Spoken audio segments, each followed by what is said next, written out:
Hello and welcome back to my channel and to our latest home renovation project.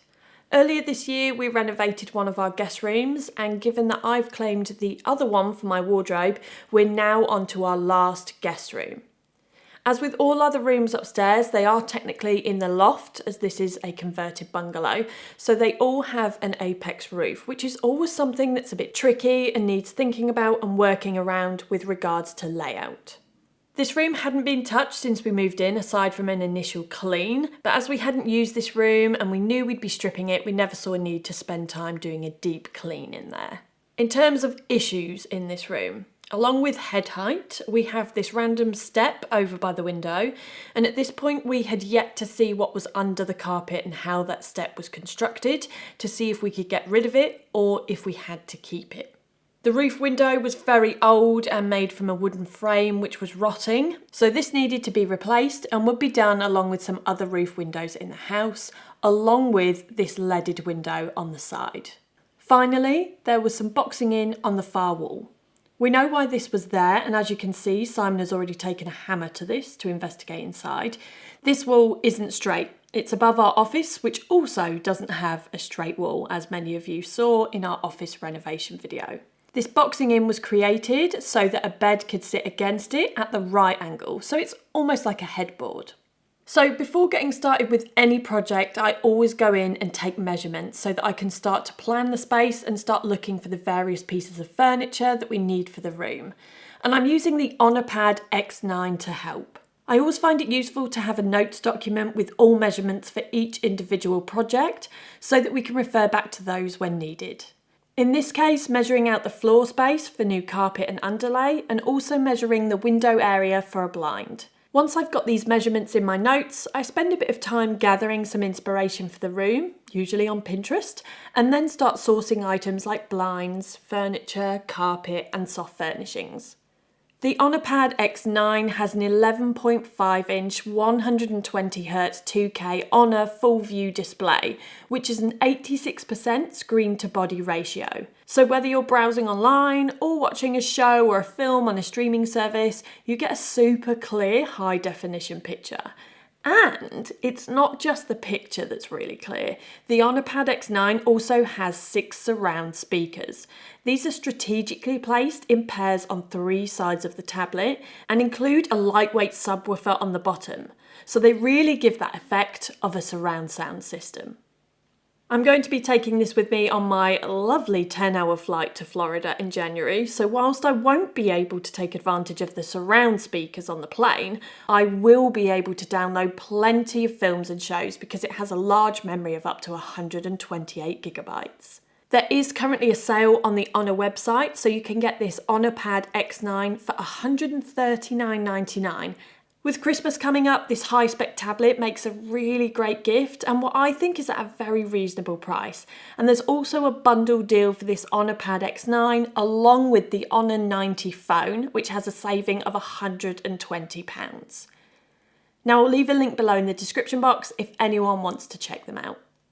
So this room was basically a shell, but Simon removed the boxing in on that far wall and various holes and movement cracks were filled with smooth filler. I'll leave details below of the one we use. And then it was left to dry.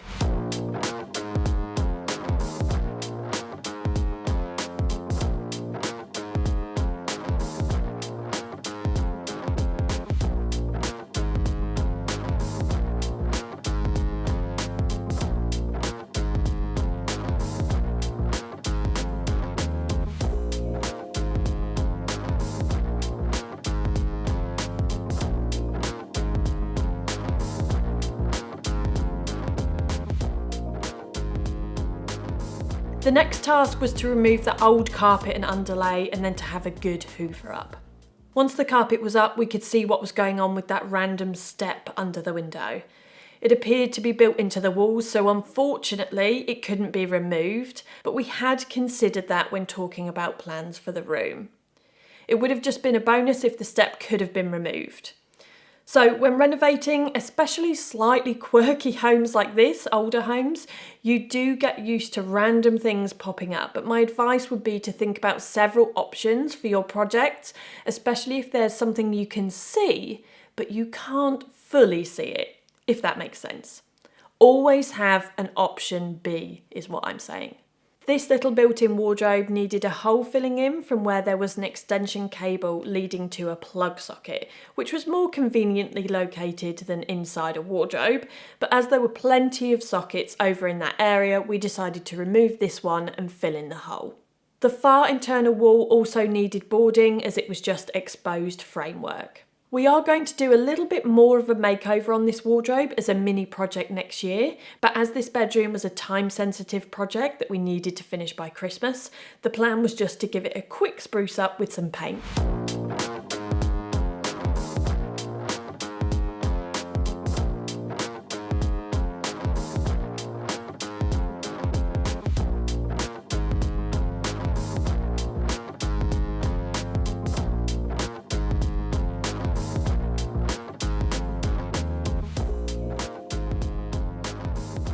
Simon then moved to sanding down all the areas with filler so they were nice and smooth, and then needed to cut down and reattach the skirting board to the wall where that boxing in was removed. As that wall isn't straight, there did have to be several cuts to ensure that it sat flush to the wall. And then it was time for my task. I'm always in charge of painting.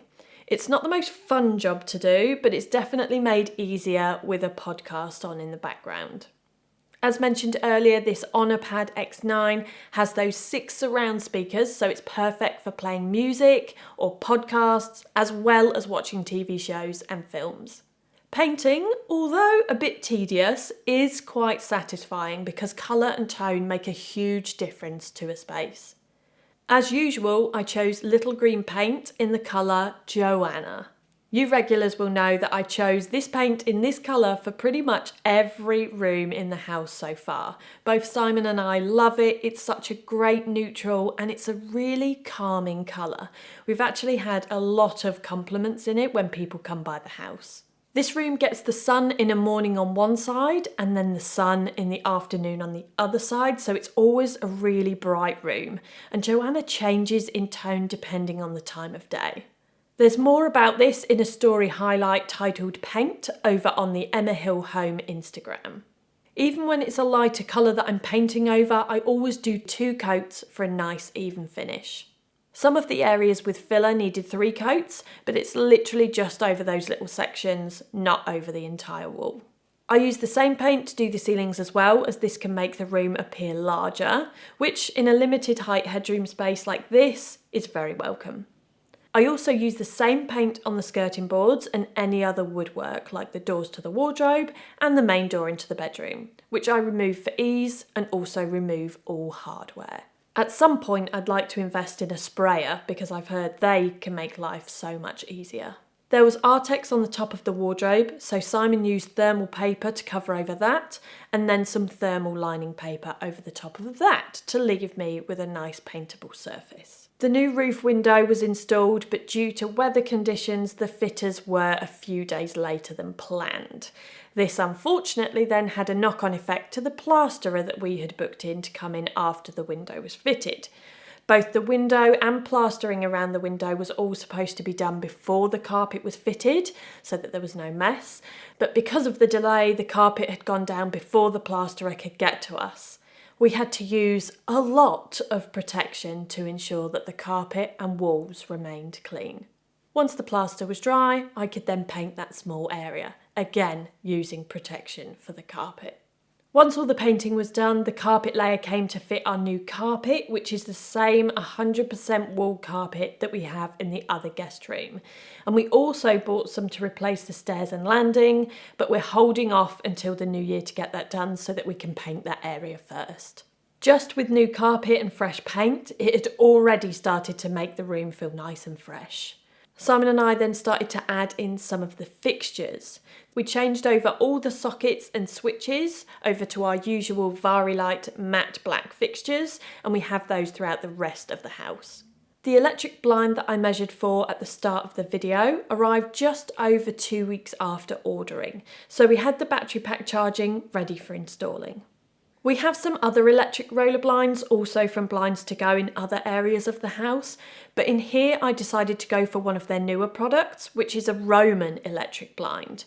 Now the style of a Roman blind, I think, with the folds of the fabric, looks more elevated than a standard roller blind.